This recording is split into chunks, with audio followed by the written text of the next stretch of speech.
I'm Nick Weir and I'm cruising the country searching for Britain's craziest motor maniacs. Today my quest has taken me to a pub in Brighton, the Swan Inn, actually the back garden of the pub, where there's a motor festival going on featuring classic cars. In other words, 200 nutcases with their motors in a field. Let's check it out.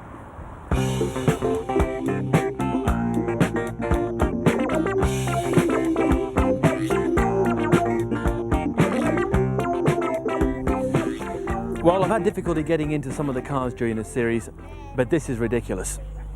This is fantastic. I'd like one of these. It's a 1964 German army truck. I brought it over to England about a year ago, and I just use it for fun. It actually has gone to Sainsbury's in it, is that right? That's correct. So, where did you actually get it? Over in Germany? Yeah. Is there a company that sells them? There are companies that sell them, but a mate of mine got this for me. He lives over in Hamburg, and I went over and picked it up. Why? I mean, what are you looking for? By the way, did this weapon come with it? What do you do with this? It's included, yeah. You don't squirt people while they're going along, do you? Well, it's got no windscreen washers. No windscreen washers, so he uses it. Right, what engine's in it? It's an 8.25 litre multi-fuel engine. Multi-fuel, meaning? It'll run on diesel, kerosene, paraffin, petrol. Anything you want to throw in. This is the ultimate car. I don't know why there's not more of them on the road.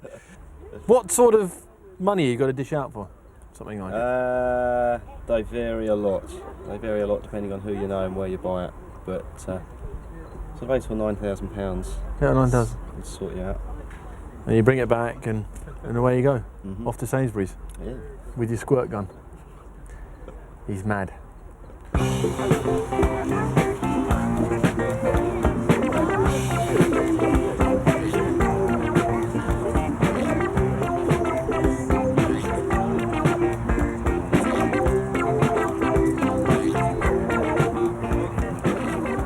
Strolling around, there's a wide variety of cars, some still in everyday use, and some concourse winners complete with past trophies. So I asked the show's organiser, are there any rules about it? You've got to have any car can come along? No, yeah, there's no rules. I mean, the judging we do by the 50s, 60s and 70s vehicles, but I mean, we're just as pleased to get stuff like the Model T up there, yeah, which is a lovely car. Oh, this is a nice motor. Tell me about this car. This is a 1964 Mark III Zephyr. It's a straight 4 engine. I've had it approximately 3 years, just over 3 years. Near enough in the condition what it's in now. Pristine, you'd have to say. It's not bad. It's won the best Zephyr 4 for the last 3 years out of the Mark III Owners Club, and it's just come up to 33,000 from new.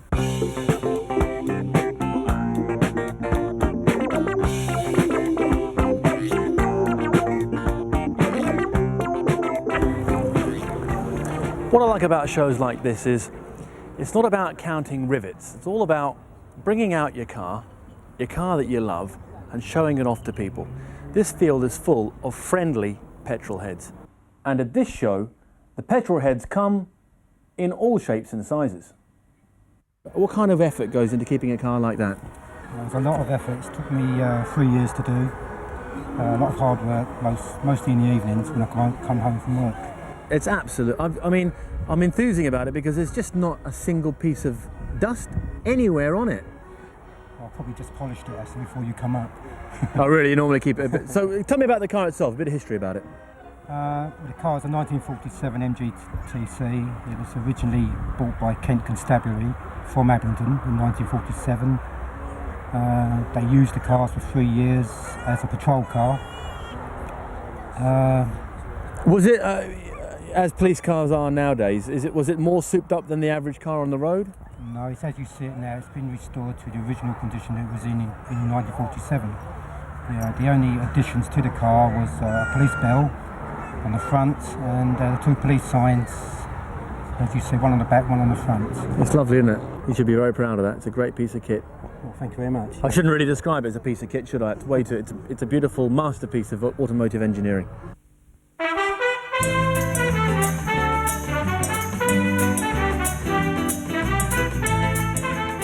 You can only walk around a field looking at cars for so long before you want to take a ride in one of them. And for me, the car of the show is the multi-fueled East German troop carrier.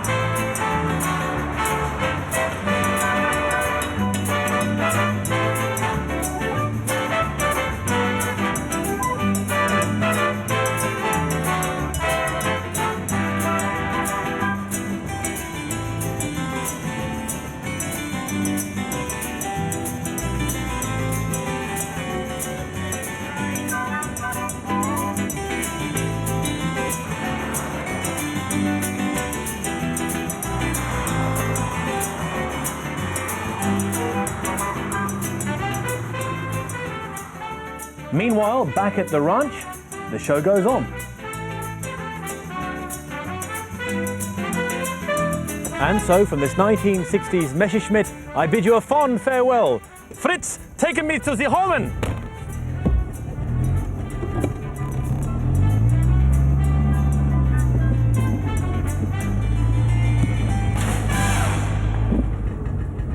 Oh! I hit my elbow.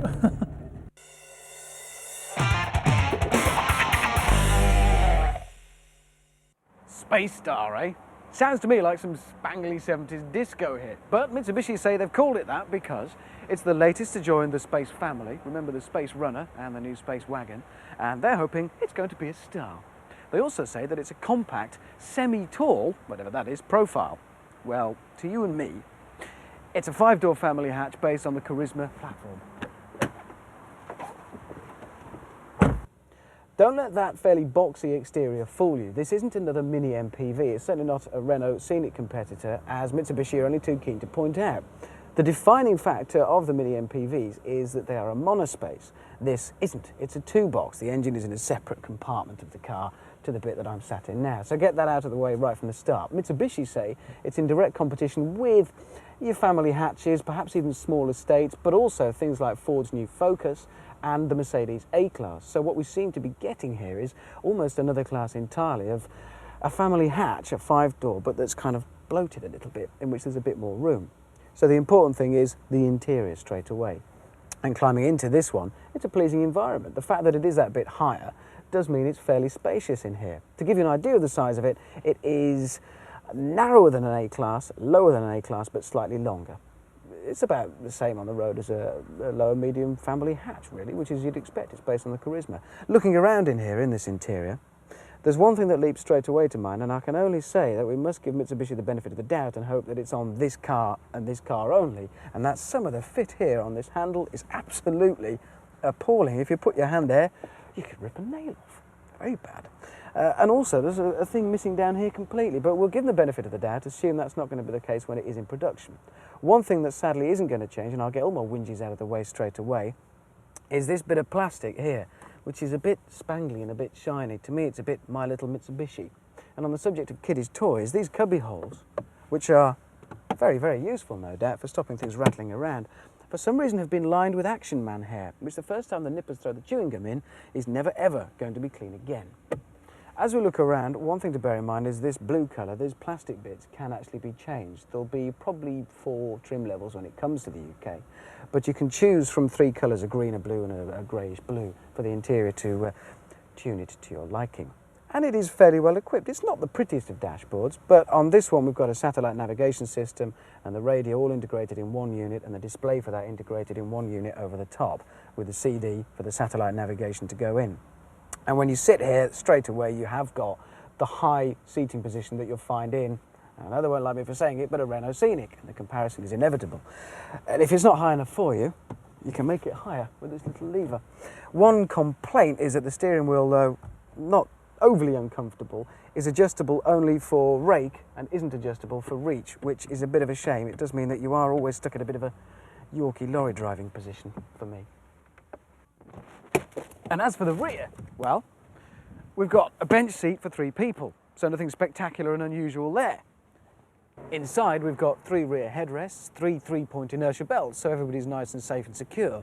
But I wouldn't fancy being the third adult sitting in the middle of this for very far. The good news is that at the very back, the boot is enormous. In fact, it's pretty much bigger than most of the opposition. If you look at the equivalent family hatchbacks on the market, it's substantially larger. One of the reasons for that is that these rear seats can be slid forward to increase the space. But if you were to do that, I can't in all honesty say I'd want to go too far in there.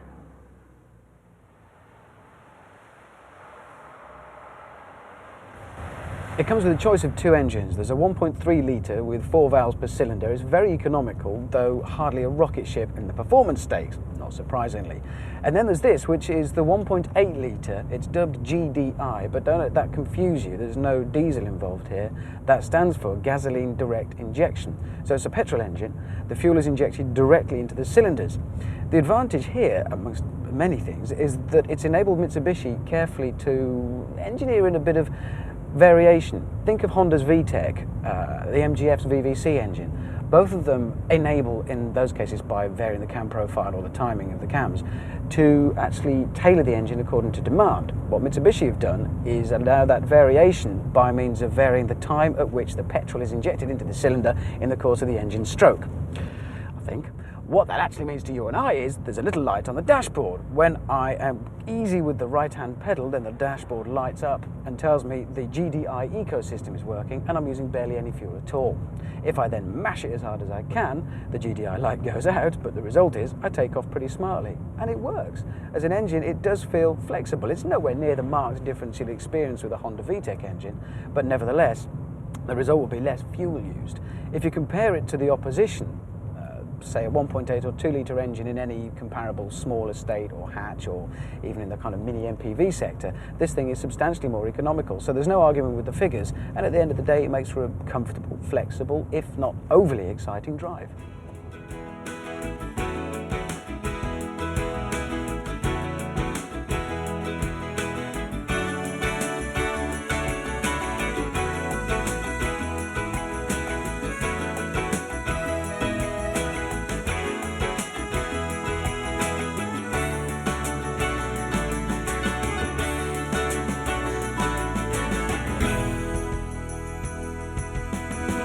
Whilst the 1.8 engine is pretty high-tech, there's nothing equally high-tech about the oily bits underneath. Having said that, the chassis and suspension setup is by no means outdated. There's multi-link rear suspension and McPherson struts at the front, and they do a very good job of keeping the whole thing pointing in the right direction. In fact, with the 1.8 engine in, it's really quite an entertaining drive, perhaps because of its semi-tall rather than proper tall profile. There's no body roll problem through the corners. It all feels pretty well screwed down, and it can be quite an entertaining drive. Kind of simple and uncomplicated. Like me, really. Let's be honest, there's nothing particularly new or innovative about the Mitsubishi Spacestar, apart from its semi-tall profile and, of course, the 1.8 litre GDI engine. Neither is it particularly good-looking or particularly bad-looking. In fact, it's bland. But then, so are we as car buyers. In Europe, we like our family hatches, and boy, is it ever back. And there's good news if that's your decision to buy, for the simple reason this is based on the Charisma platform. And platform sharing is usually good news for us, the customer. Because the manufacturer saves a whole load of money in developing a new car if all they have to do effectively is bolt it onto the platform of one they've already designed. Well, Mitsubishi reckon that this is going to come to the UK for between £12,000 and £16,000, depending upon the trim level.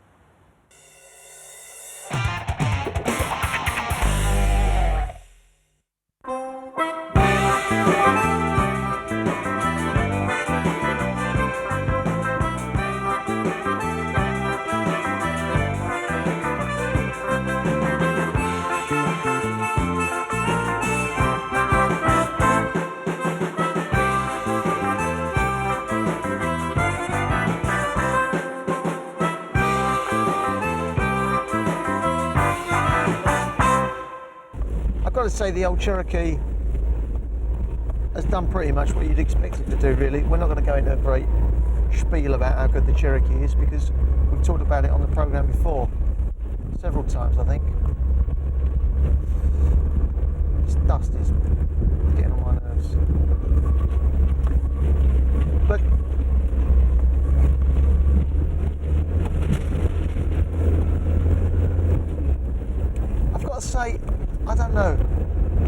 Cherokee has disappointed me a bit on this trip. We've seen one or two vehicles pumping out a hell of a lot of black smoke. We've seen one or two vehicles with reversing lights coming on when people hit their brake lights, seemingly. Alright, only one vehicle in that category. And I've seen a lot of vehicles getting stuck. We got stuck ourselves in the mud yesterday, and it didn't look anything. I tried to stick one side of the car in a kind of rut, and the other side on dry land, as it were. So the car was at that sort of angle. But we beached it, or I beached it, me personally, because the underside of the... I'm bruised, I'm battered. The underside of the car collided with the ground, and we were kind of, if you like, beached in midair. So that was probably driver error rather than design fault or any criticism with the vehicle. But I was frankly surprised that Cherokee could get beached so easily in that situation. But they're very solid, and this great new interior, vast improvement on the old Cherokee. Although the styling, it suddenly hit me that I prefer the styling of the old one. It was a bit squarer and sharper and a little bit kind of old hat, I suppose, and this is more 90s. It's rounder and smoother.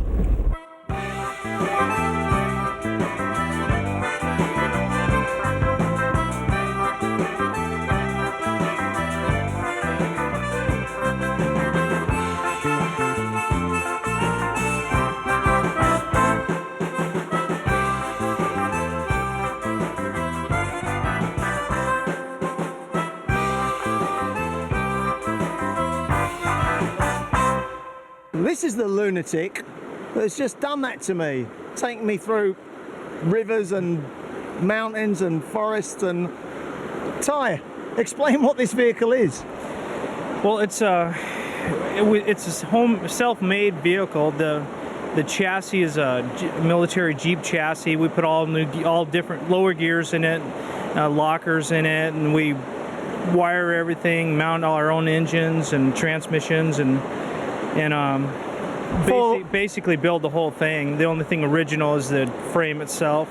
Four-wheel drive, obviously. Four-wheel drive, yeah. It's got the lowest 717 gears in the axles, and Detroit locker in rear, power lock in the front, and then the automatic transmissions have low gear kits in them. Okay, and what about the engine itself? This one I think has a Chevy engine. Yeah, it's a Chevy V8, and they're basically just stock engines, because we're just kind of creep and roll along. We don't need not horsepower in our way along, and they're just pretty well thought out four-wheel drive vehicles. I mean, I was just staggered by what we went through there. I mean, this river alone, I mean, it's just amazing. Yeah, this is actually a small river as far as what we could cross. This is actually called a creek. This is Friday Creek. Oh, this is only a creek? Yeah. Oh, this is not even a river? Yeah. Yeah. But listen, I don't know, what is this? I mean, did you call this a truck? Do you call it an off-roader? What do you call it? Most people call them Alaska Tundra Buggies or swamp buggies. Hang on, what was the first one? The Alaska Tundra Buggy. Tundra Buggy. Tundra, yeah. There's lots of tundra up here, Right, and that's cool. then there's lots of swamp too. So a lot of people call them swamp buggies. You know? All right. Now, you designed it, you made it yourself, and in fact, you've got 3 or 4 already. We got 3 right now. Yeah, actually, me and my father made them. Okay. Who made them? Okay. And But why not, go into commercial production? I mean, I've seen what's been done today with this thing, just staggering. I mean, any thoughts of widening the business and maybe exporting them even to other countries? Well, that'd be good, We're capable of making them, that's for sure. What sort of cost is involved? What would it cost to buy one of these things all made up after you and your little workshop has gone to work on these for a few weeks?